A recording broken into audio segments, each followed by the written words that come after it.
গরমের দিনে শরীরের উপযোগী সবজিটি তৈরি করার জন্য প্রথমে আমি সবজিগুলো লম্বা লম্বা করে কেটে নিয়েছি। ঢ্যাঁড়স, ঝিঙে, বরবটি, পটল, আমার কাছে এই কটা সবজিই ছিল। সবজিগুলোকে আমি নুন হলুদ মাখিয়ে সিদ্ধ করে নিয়েছি। সর্ষের তেলে আমি 5 ফোড়ন, তেজপাতা আর একটা লঙ্কা ফোড়ন দিয়ে 1 মুঠ মতন মুগের ডাল আমি ভেজে নেব। মুগের ডালটা আমি ফোড়ন হিসেবেই দিয়েছি। যতক্ষণ না পর্যন্ত লাল লাল হচ্ছে ততক্ষণ পর্যন্ত আমি এইগুলোকে ভেজে নেব।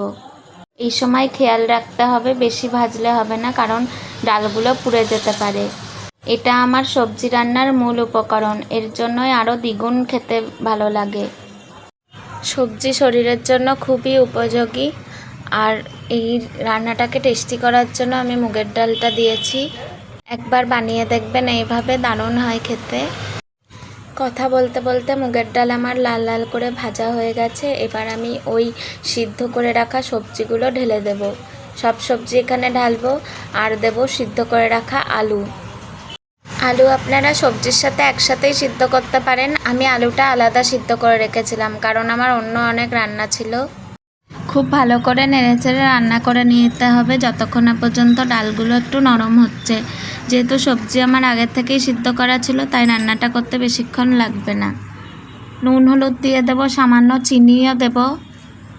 যেহেতু সব কিছু সবজি, তাই আমি সবজির তরকারিতে একটু চিনি দিই। ভালো করে আবার নেড়েচেড়ে রান্না করে নেব। যতক্ষণ না পর্যন্ত তরকারি থেকে আমার হলুদের গন্ধ যাচ্ছে আমি ততক্ষণ ফুটিয়ে নেব। এবার পরিমাণ মতন জল দিয়ে দেব। রান্নাটা আমি একটুখানি ঝোলঝোলই করব, তবে ঝোল না রেখে একদম শুকনো করলে বেশি টেস্টি খেতে হয়। ঝোল আমার ফুটে এসেছে। এবার আমি টেস্ট করে দেখে নেব লবণ ঠিক আছে কিনা। সব কিছু ঠিক আছে, রান্না আমার হয়ে গেছে। Thank you.